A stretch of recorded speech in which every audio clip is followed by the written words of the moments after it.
I had a chance to speak with An-Shu before the event about some of the stuff that he was going to show, and I was sort of checking in to see if there was anything in particular that he wanted us to share as instructors, and he sort of gave us permission to teach whatever we're passionate about. But he did ask if I would spend some time potentially talking about like situationally nuanced addressing of like interpersonal alignment, or S.N.A.I.L, if you will.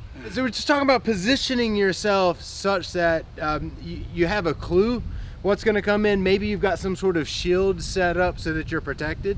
And we're going to use 4 examples of some things that we've already practiced that we can apply in this scenario. We're going to use an arm drag.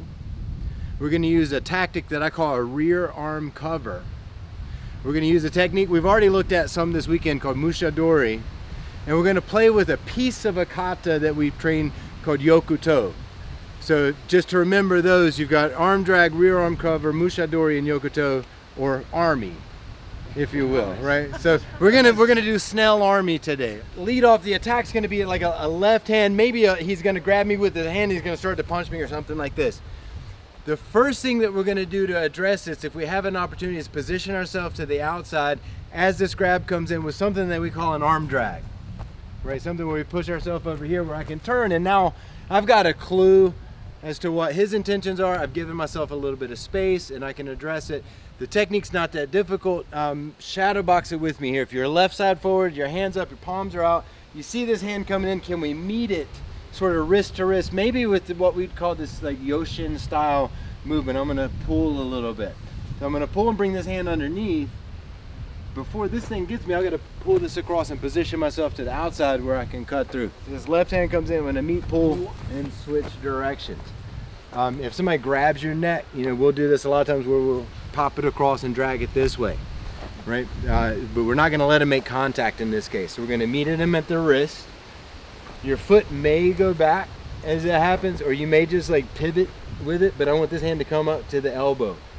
Feels like you're doing a lot, but with a little bit of practice, this gets real quick and it puts me here where I'm behind it.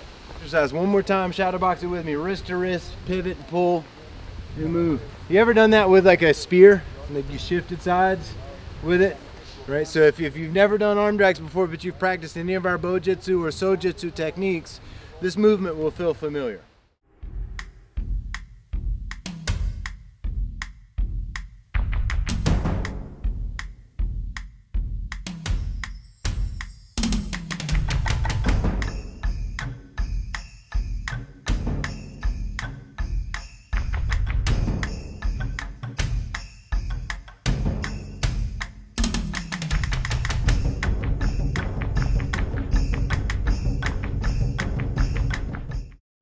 The neat thing about this grip down low is I can sort of pull it past me this way. One thing that can happen is if I don't address it right, I actually will run into his grip. So it does take a little practice to get that all the way through. And if I go with the overhook, I have a harder time doing that. And it's like I was running through their leg, hitting their foot, kicking their knee. When you do the pass, what's my goal? Is it to get them away, or is it to get in just a better position? What's the goal of when you're pulling them through? Could be to really make a bunch of space, right? I could use this to cut and like get some space and separate. Another place you could do is use it to get in like behind right? To get in tight. So could be both. Yeah. You ever see Over the Top with Sylvester? That's a deep reference. Yeah. Yes, sir. I had a tendency to want to pull more than try to get into position. Do you have any sort of... I think one thing that is common, it's not across the board in our taijutsu, but we will look for ways that we can be effective by moving us and not moving them. Okay. Right? So with this, like I could certainly like pull Mr. Brian this way, but if I can clear like some space and then move myself that way, if I can't move him, I'm gonna have an easier time. If he's bigger, if he's more resistant and that sort of thing.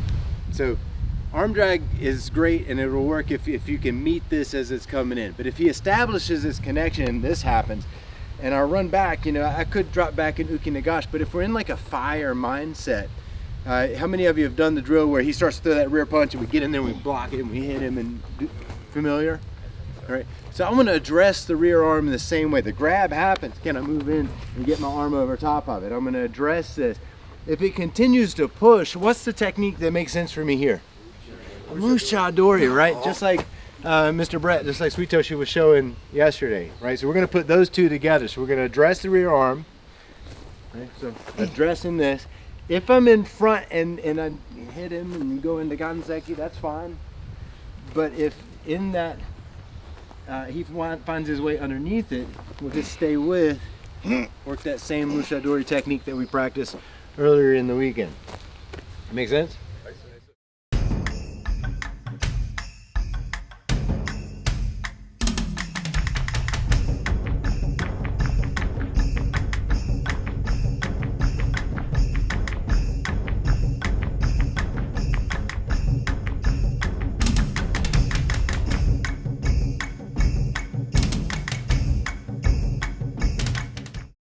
This is a simple thing, and don't overcomplicate it. We're trying to do this in sort of a really early stage of the conflict and potentially to get myself out of it, right? If this grab comes in and I can get over here and push him, right? Maybe we still have a chance to work this out where we're not beating each other up, right? If he does grab me and he starts to punch, man, I get here, look, you don't want this, right? And I'm in this sort of situation where hopefully I can still deal with it, but if he does want it, that's where we're going to shoot over and let the Musha dori happen. We let him push himself into it. So it changes the attitude a little bit. What I'm not asking you guys to do is, as he grabs, to jump over here and scoop Musha dori, right? That's not what I want you to have happen. Imagine this, like stop, Patrick, stop. I said stop, Patrick, right? You understand? Right, so get in there and put a block in place and make him cross the line. Or give him a chance. Maybe he's like, look, I'm sorry, or he backs up and he's like, that's what I thought, or whatever, right? But give him a chance and then let him power the technique. Are you continuing down the line they're moving on, or dropping away to isolate the shoulder? Not dropping in this case. Like I'm being a little fiery, Yeah. And as that starts to come, if I can collapse through to where we're here, and then might feel familiar, like big sink, pull the elbow back in front of me this way to get this set up high. Maybe throw your elbow on top and drop him down to get up high. All your normal Musha dori stuff sort of applies here. If he straightens his arm out, we were playing with this stuff yesterday. Right. All the same stuff we did there. It's just an entry into that technique, but I would say let him come into you and then sort of yield and turn that way. Right. And as he's grabbing and I'm like seeing this start to develop, I want to connect in as this attack happens, right? This attack, people don't tend to grab like a jab, right? It's normally sort of slow, right? I want to bunch up his shirt and show him something, and that's the moment where maybe Possum can fill this space and get into here. So if it felt like you're sort of swatting a jab away, it's a little different attack. The grab happens, still trying to give him a chance. Maybe I don't want to get in towards that, so I'm going to place this hand right here and I'm going to turn real sharply to the outside. So if he really wants to come get me, he's got to keep coming around me, right? Or try to hit across himself. Grab happens, his hand just right on the back of the hand.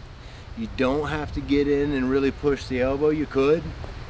But if I put my hand on the back of his hand and try to get this flex at the wrist and just position myself to outside of his arm, I can make it really awkward for him to hit me. He's really got to jump in front to do that. And if he does, that's your clue.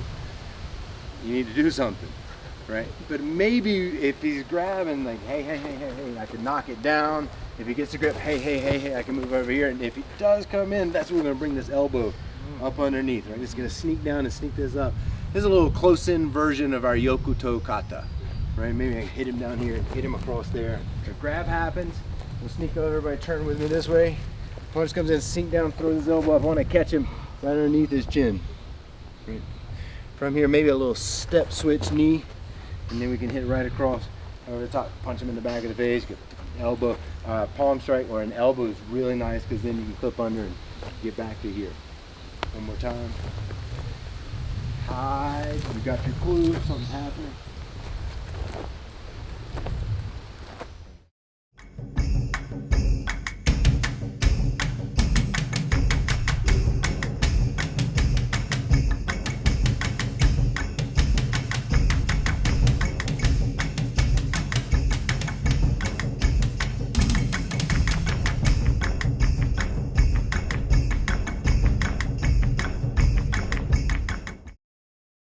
it's tempting to get more control maybe than you need. Will you help me, Mr. Stefan? I'm not gonna say this is gonna work because that is a big watch. But when he grabs, I'm gonna put my hand on his hand, and I want to be on his hand. Okay. Right? And I'm gonna start to turn here. If he wants that grip, and if he lets go, he lets go. Right? Again, that's my clue where we're back in to what we were working a second ago. But if he wants that grip, and I get this is still gonna put me over here where I know he's gonna take that time to come over. Right. So don't try. It's tempting to get it on the elbow or maybe on this. Just pin the hand to you Okay. and getting that little dip. It's almost the same motion that we used with Musha dori. Right. Situationally nuanced addressing of interpersonal alignment. I know alignment doesn't start with an L, but it's the best I could do. There's an L in it. Alignment, right? Alignment. That's how we say it down here. And then, 4 tactics to play with it. An arm drag, right? As that initial contact is happening, can I get myself to safe space behind, maybe make some distance or close the space? If they do get that contact, I want to address that rear arm, right? This front grab's here. And we're really used to bringing our hand up and dealing with that grip to set up a gyaku, but I can potentially fire in, get some contact, and maybe still talk this person down.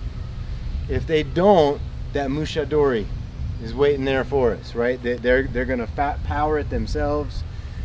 If you're not feeling moving in, or they're a little bit far on the grip, they grab with a longer, stronger arm. Maybe I'm just gonna position myself out to the outside with this yoku-to sort of position. Arm drag, rear arm cover, Musha dori, yoku-to. Snail army. Everybody got it? Yes, sir.